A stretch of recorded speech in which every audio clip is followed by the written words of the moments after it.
Mesdames et Messieurs, Monsieur le maire, distingués invités. Je m'appelle Bill Byrne.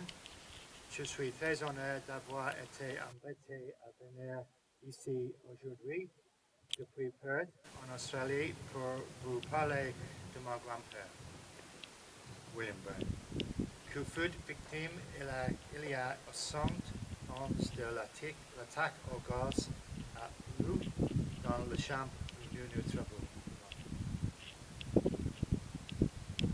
William, or Billy as he was known to his friends and family, was a lance corporal in the Royal Dublin Fusiliers. Although he was gassed and shot in the arm during the attacks, he did not die at the time and was taken as a prisoner.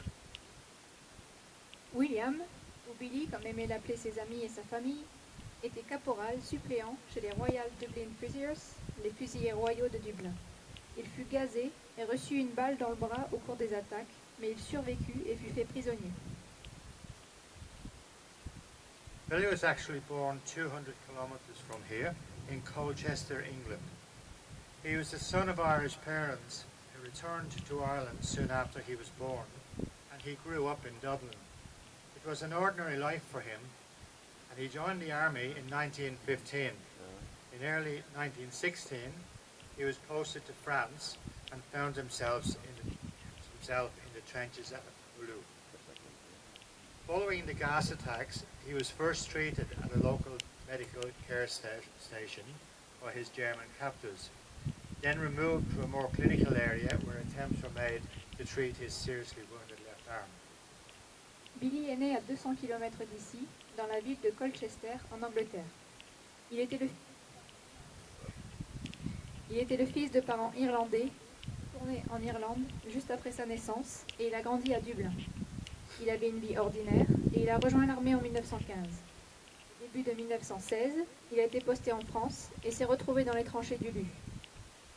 Suite aux attaques au gaz, il fut d'abord traité dans un poste médical local par ses ravisseurs allemands, puis emmené dans une unité plus clinique où on essaya de soigner son bras gauche grièvement blessé.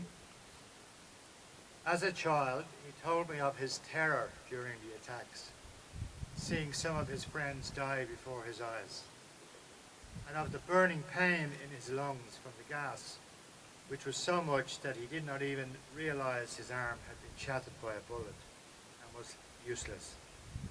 He once told me he expected he was going to die and eventually fell unconscious. He only had a vague memory of being found alive by his captors, who removed him from the trench. He was later told that they initially thought he was dead, but someone noticed him make a small movement and he was then taken away for medical aid. When he was well enough, he was transported to Germany, where he spent 2 years as a prisoner of war, during which he was required to work on a farm. I have no details of where this was, but he told me of being treated fairly by his captors. Enfant, il m'a raconté la terreur ressentie lors des attaques, en voyant ses amis mourir devant ses yeux. La douleur et la sensation de brûlure dans ses poumons, due au gaz, étaient si intenses qu'il n'a même pas réalisé que son bras avait été mis en miettes par une balle et qu'il en avait perdu l'usage. Il m'a dit un jour qu'il pensait qu'il allait mourir et qu'il avait fini par s'évanouir. Il ne se rappelait que vaguement d'avoir été trouvé vivant par ses ravisseurs qui l'ont sorti de la tranchée. On lui a raconté par la suite qu'il l'avait d'abord cru mort, mais que quelqu'un l'avait vu faire un petit mouvement et il fut alors emmené pour recevoir des soins médicaux. Quand il fut suffisamment en forme, il fut transporté en Allemagne où il passa 2 ans comme prisonnier de guerre, au cours desquels il dut travailler dans une ferme. Je n'ai pas d'informations sur le lieu de sa détention, mais il m'a dit avoir été plutôt bien traité par ses ravisseurs.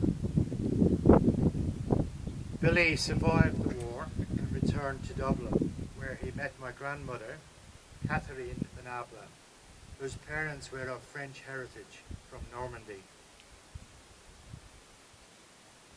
They married in 1923 and had 5 children, 1 girl and 4 boys, the eldest of whom was my father Thomas. Billy a survécu à la guerre et est retourné à Dublin, où il a rencontré ma grand-mère, Catherine Venable, dont les parents sont d'origine française, plus précisément de Normandie. Ils se sont mariés en 1923 et ont eu 5 enfants, dont une fille et 4 garçons dont l'aîné était mon père, Thomas.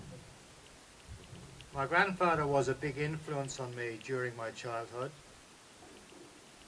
and I spent many weekends staying with him at his home in Dublin. Every Saturday, he took me for long walks in the nearby countryside. These very, very long walks, sometimes lasting 4 to 5 hours. During these walks, he spoke to me of his life. He spoke very little of his wartime experience and preferred to teach me about life. He would challenge me to learn something new each week during our walks. He wanted me to ask him questions, and this led to him having to listen to my childish chatter all day.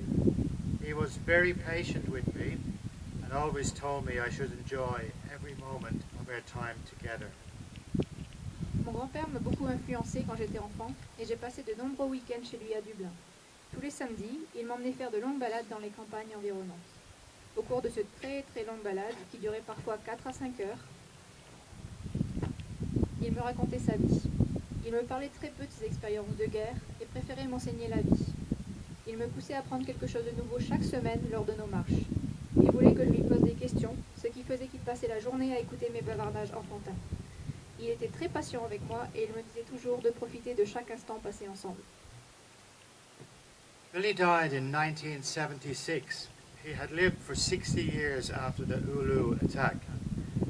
Billy was an ordinary man who, following a very extraordinary experience, then lived an ordinary life. Although he suffered lifelong effects and discomfort from the damage done to his body on that April day near Hulluch, he never complained and just considers himself very lucky to be alive when so many of his friends did not survive and lie here in this land. Billy est décédé en 1976. Il a vécu pendant 60 ans après l'attaque du Hulluch. Billy était un homme ordinaire qui, après avoir vécu une expérience extraordinaire, a eu une vie ordinaire. Bien qu'il ait souffert tout au long de sa vie des effets et des dommages infligés à son corps ce jour d'avril près du Hulluch, il ne se plaignait jamais et se considérait plus que chanceux d'être en vie, alors que tant de ses amis n'ont pas survécu et qu'il repose sur ces terres. I have come here today to honor my grandfather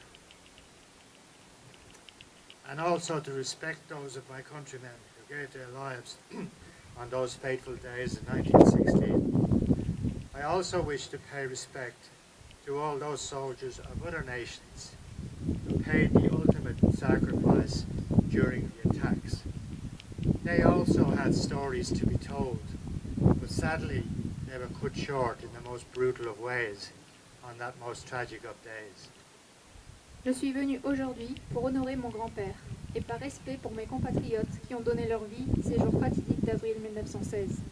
J'aimerais aussi rendre hommage à tous ces soldats d'autres nations qui ont sacrifié leur vie au cours des attaques. Eux aussi avaient une histoire à raconter, mais malheureusement leur vie a été arrachée de la façon la plus brutale qui soit lors de ces jours les plus tragiques. La cérémonie d'aujourd'hui est une façon merveilleuse et honorable d'honorer la mémoire de ceux qui sont tombés au combat et de ceux qui ont souffert à Hulluch. Au nom de mon grand-père et de ma famille, je vous remercie de m'avoir permis de parler aujourd'hui.